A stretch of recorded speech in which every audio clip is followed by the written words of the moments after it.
The Honourable Member for Carlton Trail, Eagle Creek. Thank you very much, Madam Speaker. I am pleased to rise this morning to speak to Bill C-12, entitled An Act Respecting Certain Measures Relating to the Security of Canada's Borders and the Integrity of the Canadian Immigration System, and respecting other related security measures. The measures in this bill were first introduced in Bill C-2, and that act was entitled An Act Respecting Certain Measures Relating to the Security of the Border Between Canada and the United States and Respecting Other Related Security Measures.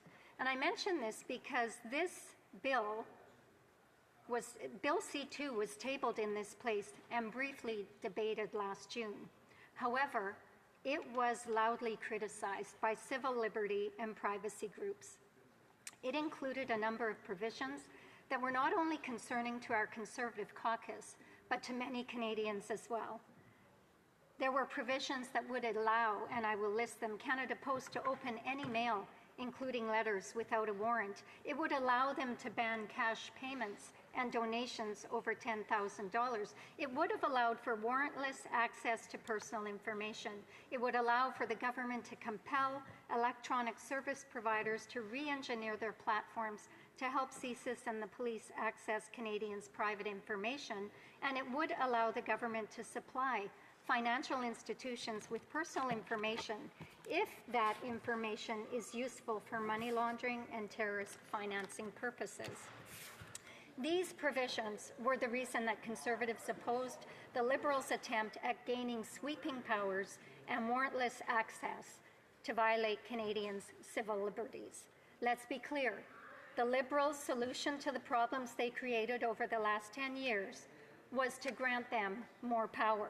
Upon questioning the Privacy Commissioner, he confirmed that the Liberals didn't even consult him when trying to grant themselves sweeping new powers to access Canadians' personal information from service providers like banks and telecoms without a warrant. Madam Speaker, the good news is that Conservatives have forced the Liberals to back down from Bill C-2, which clearly violates Canadians' individual freedoms and privacy. Conservatives believe that law-abiding Canadians should not lose their liberty to pay for the failures of the Liberals on borders and immigration. That brings us to the debate today.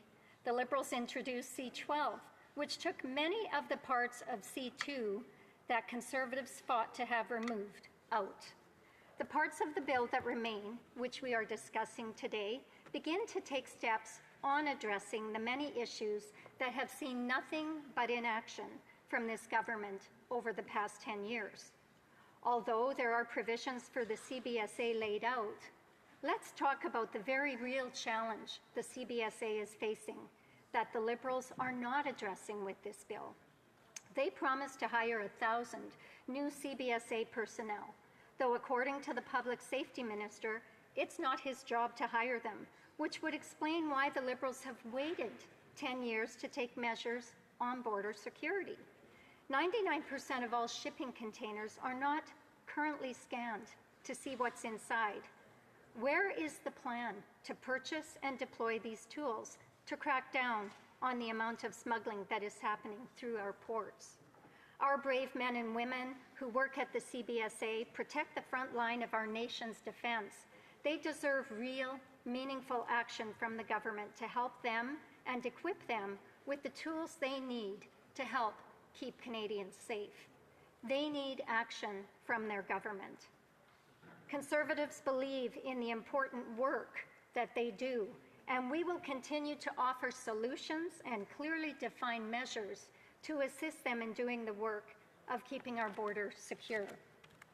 Another part of the bill this bill seeks to address fentanyl precursor chemicals that are being used to manufacture fentanyl here in Canada.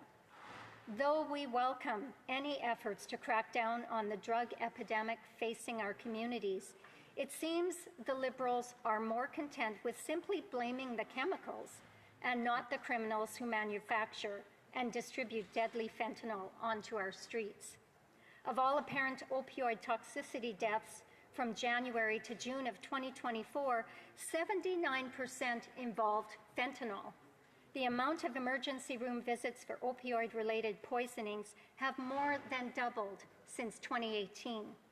Madam Speaker, just 2 milligrams of fentanyl is enough to be a lethal dose and take someone's life.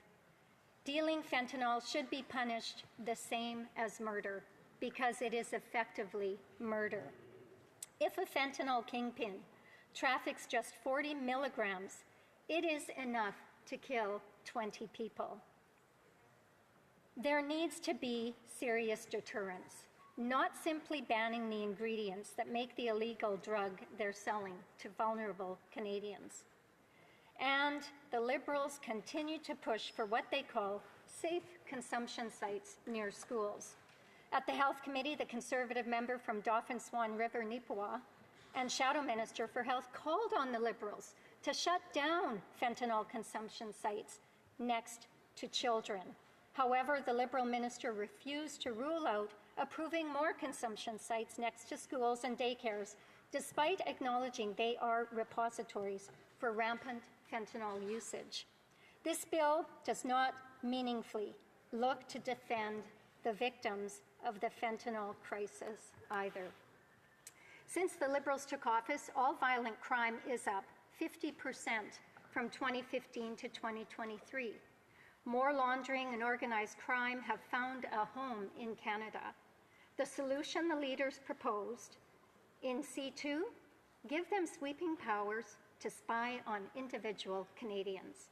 Violent crime is up, organized crime is up, drug trafficking is up.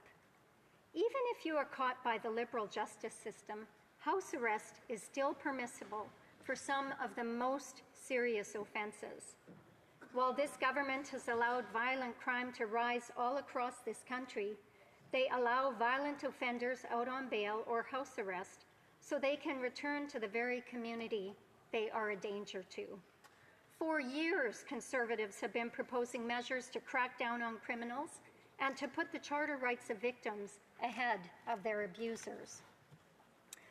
Part 11 of the bill amends the Sex Offender Information Registration Act and Customs Act, which will allow for greater accuracy in reporting, tracking, and investigating sex offenders. These are welcome changes that the Conservatives have been advocating on for years, and they are long overdue. However, the consistent theme the Liberals have presented to Canadians throughout both C-2 and now C-12 is that they are not willing to be held responsible for the last 10 years they have been in government. We hear it often, Madam Speaker.